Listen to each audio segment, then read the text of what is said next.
নমস্কার বন্ধুরা, সনাতন মোটিভেশন চ্যানেলে আপনাদের সবাইকে স্বাগত।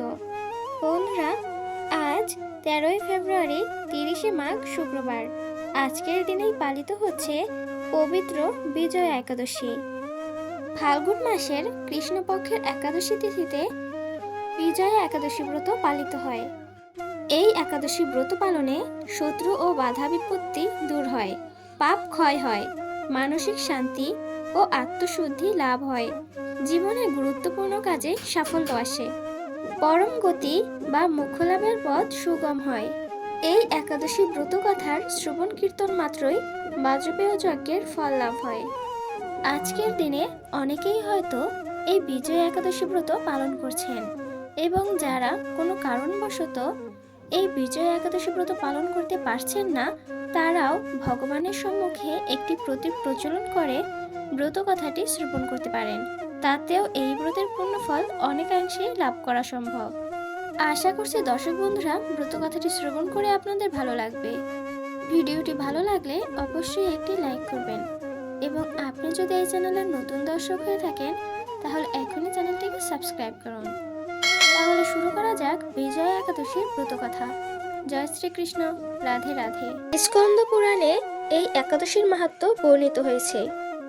মহারাজ যুধিষ্ঠির শ্রীকৃষ্ণকে বললেন, হে বাসুদেব, ফাল্গুন মাসের কৃষ্ণপক্ষের একাদশীর মাহাত্ম্য অনুগ্রহ করে আমাকে বলুন। শ্রীকৃষ্ণ বললেন, হে যুধিষ্ঠির, এই একাদশী বিজয়া নামে পরিচিত। এই একাদশী সম্পর্কে এক সময় দেবর্ষি নারদ স্বয়ম্ভু ব্রহ্মাকে জিজ্ঞাসা করেছিলেন। তিনি এই প্রসঙ্গে যা বলেছিলেন তা আমি এখন তোমাকে বলছি। এই পবিত্র পাপ বিনাশকারী ব্রত মানুষকে জয়দান করে বলে বিজয়া নামে প্রসিদ্ধ। পুরাকালে শ্রী রামচন্দ্র 14 বছরের জন্য বনে গিয়েছিলেন।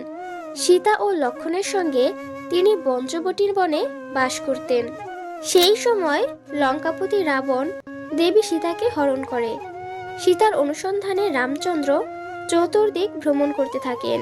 তখন মৃতপ্রায় জটায়ুর সাথে তার সাক্ষাৎ হয়। জটায়ু রাবণের সীতাহরণের সমস্ত বৃত্তান্ত রামচন্দ্রকে জানিয়ে মৃত্যুবরণ করে। এরপর সীতা উদ্ধারের জন্য বানররাজ সুগ্রীবের সাথে তিনি বন্ধুত্ব স্থাপন করেন।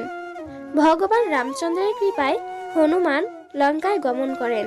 সেখানে অশোক বনে সীতা দেবীকে দর্শন করে শ্রীরাম প্রদত্ত অঙ্গুরীয় আংটি তাকে অর্পণ করেন। ফিরে এসে শ্রী রামচন্দ্রের কাছে লঙ্কার সমস্ত ঘটনার কথা ব্যক্ত করেন।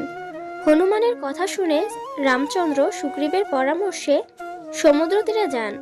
সেই দুস্তর সমুদ্র দেখে তিনি লক্ষ্মণকে বললেন, হে লক্ষ্মণ, কিভাবে এই অগাধ সমুদ্র পার হওয়া যায় তার কোনো উপায় খুঁজে পাচ্ছি না। উত্তরে লক্ষ্মণ বললেন, হে পুরুষোত্তম, সর্বজ্ঞাতা আদিদেব আপনি, আপনাকে আমি কি উপদেশ দেব? তবে বগদালভ্য নামে এক মুনি এই দ্বীপে বাস করেন। এখান থেকে 4 মাইল দূরে তার আশ্রম। হে রাঘব, আপনি সেই প্রাচীন ঋষি শ্রেষ্ঠকে এর উপায় জিজ্ঞাসা করুন।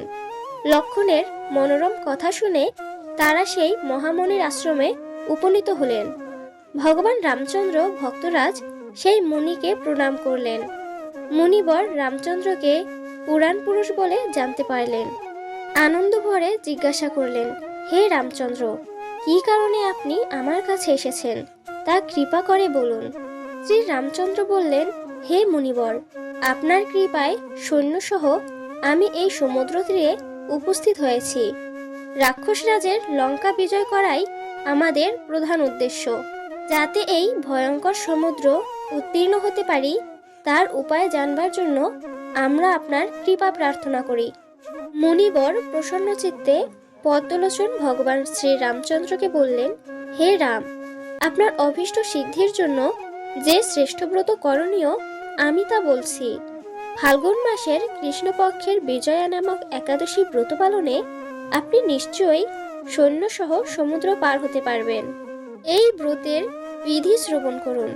বিজয় লাভের জন্য দশমীর দিন সোনা, রূপা, তামা অথবা মাটির কলস সংগ্রহ করে তাতে জল ও আম পাতা দিয়ে সুগন্ধি চন্দনে সাজিয়ে তার উপর সোনার নারায়ণ মূর্তি স্থাপন করবেন।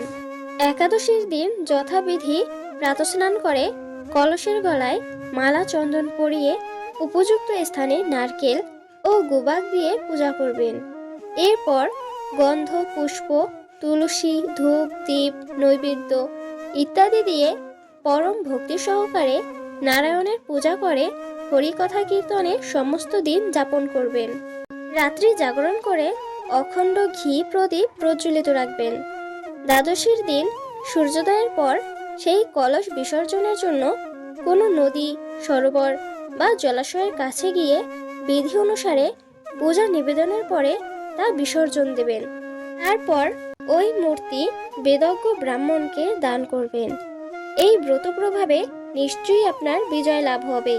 ব্রহ্মা বললেন, হে নারদ, ঋষির কথা মতো ব্রত অনুষ্ঠানের ফলে তিনি বিজয়ী হয়েছিলেন। সীতা প্রাপ্তি, লঙ্কা জয়, রাবণ বধের মাধ্যমে শ্রী রামচন্দ্র অতুল কীর্তি লাভ করেছিলেন। তাই যথাবিধি যে মানুষ এই ব্রত পালন করবেন তাদের এ জগতে জয়লাভ এবং পরজগতে অক্ষয় সুখ সুনিশ্চিত জানবে। হে যুধিষ্ঠির, এই কারণে এই বিজয়া একাদশী ব্রত পালন অবশ্য কর্তব্য। এই ব্রত কথার শ্রবণ কীর্তন মাত্রই বাজপেয় যজ্ঞের ফল লাভ হয়। আশা করছি দর্শক বন্ধুরা ব্রতকথাটি শ্রবণ করে আপনাদের ভালো লেগেছে। ভিডিওটি ভালো লাগলে অবশ্যই একটি লাইক করবেন। আর আপনি এই চ্যানেলের নতুন দর্শক হয়ে থাকলে এখনই চ্যানেলটিকে সাবস্ক্রাইব করুন। হরে কৃষ্ণ।